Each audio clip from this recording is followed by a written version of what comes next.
Thank you.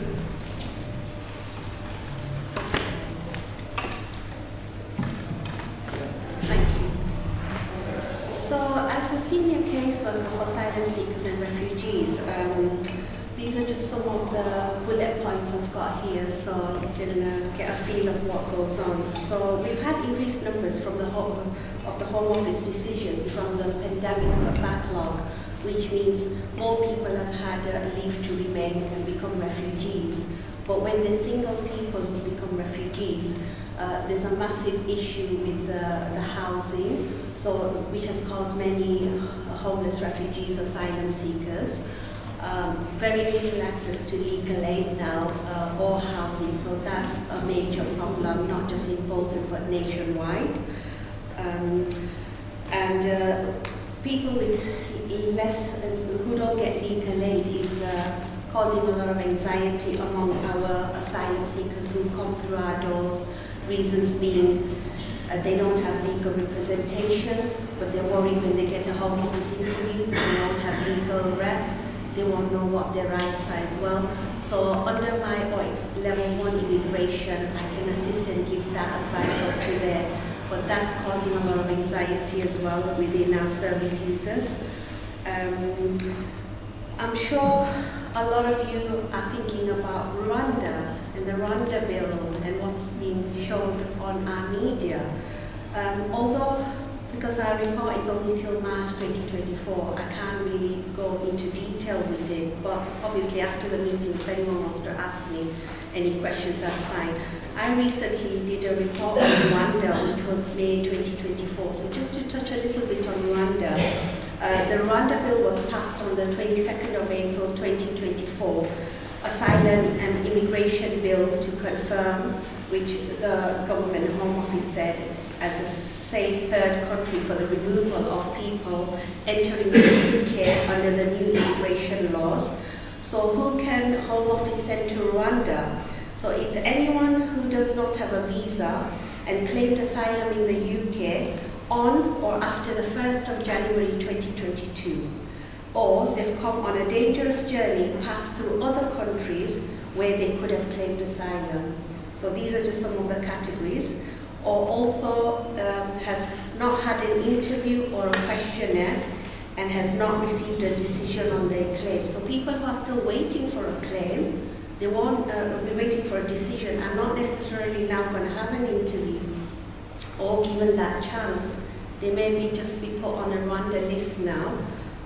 This also includes many unaccompanied children who are wrongly treated as adults and are now having to face being expelled from the UK. We also have people who are victims of trafficking and who face being removed to Rwanda. Refused asylum seekers have now been added to this list. So we've had people who have been detained. They're still in the detention center. We don't know what's going on. We are still waiting for an update. We had one update that there was just one person who got removed to Rwanda. But as to this date, we have no word of what's happened to this person or whether this person did land in Rwanda.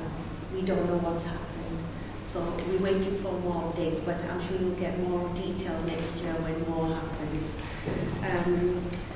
And then also, just to say, I always tell my team and my colleagues, I'm sorry my reports are always doom and gloom, but we do now and then do get people who do get leave to remain, and we do celebrate that. We are very happy for that.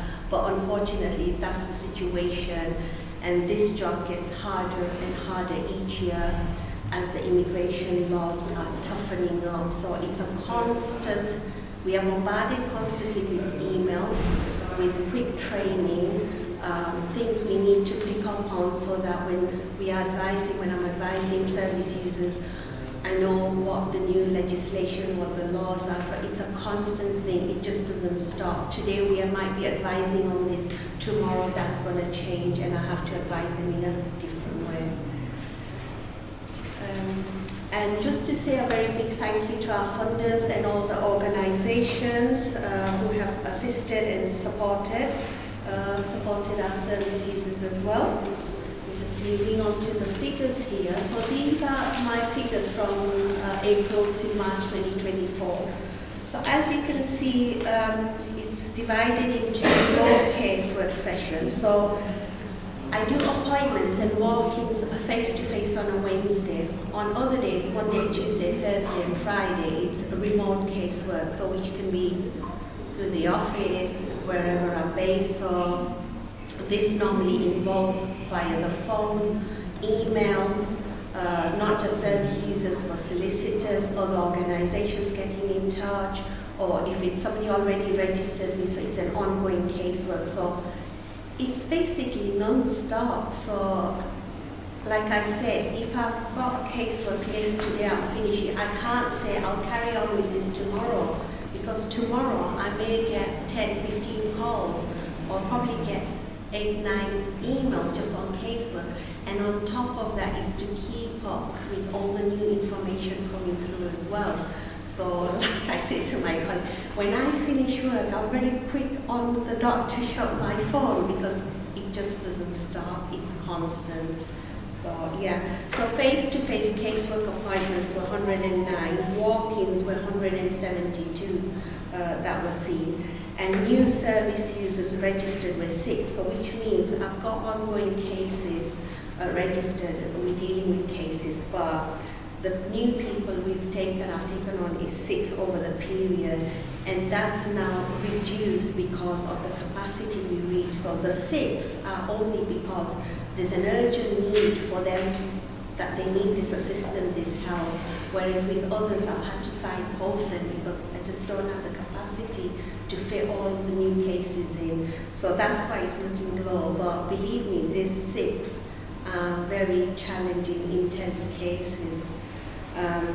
So case work files, we've closed 9. So 9 includes people who've had leave to remain. It's been people who are under voluntary return. We've closed the files. It's been people who've requested to close the files, or they're moving on. So it's that kind of a category. And the total active cases I've got at the moment on asylum is 175 cases at the moment. So these are all active, so anything can come through on those cases. Any time of the day, it can come through. Somebody might get a letter, somebody might get a letter saying they've got a refusal, or there's a court case going on, so it could be anything.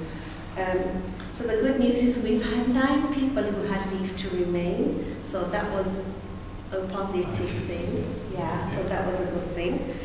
Just moving on. So that's the casework session I've held, is 660 people remote, which includes 44 countries. Some have good English, some don't. So remote can be challenging when there's a language barrier, but we're lucky to get funding to use DA languages, so it's a three-way call. It does take up a lot of time, but that's the way we operate remotely. And because that's now working and people are understanding that not everyone necessarily needs an appointment, things can be done remotely. And I've done 281 face-to-face appointments. My appointments have reduced recently, reasons being I keep the space open for people who walk in, because we've seen a number of new service users being dispersed in Bolton. So we keep that space for them because they're not aware that it's an appointment system. So that's 941 in total. So asylum seekers, we deal with refused asylum seekers, leave to remain with refugees, that's mainly signposting, sometimes it involves casework. So it's a vast range of people in the groups of asylum.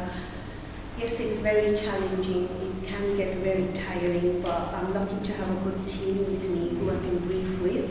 And I just want to take this opportunity to thank Fiona, who does all my casework admin. She also does the casework reception on a Wednesday. We often have technical issues and she saves the day, so thank you, Fiona, for that.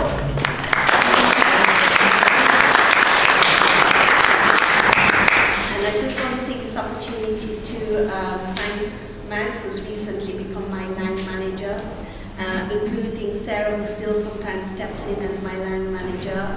Thank you to all the trustees, And a big thank you to the volunteers and helpers. Without whom we couldn't run this drop-in. So thank you very much.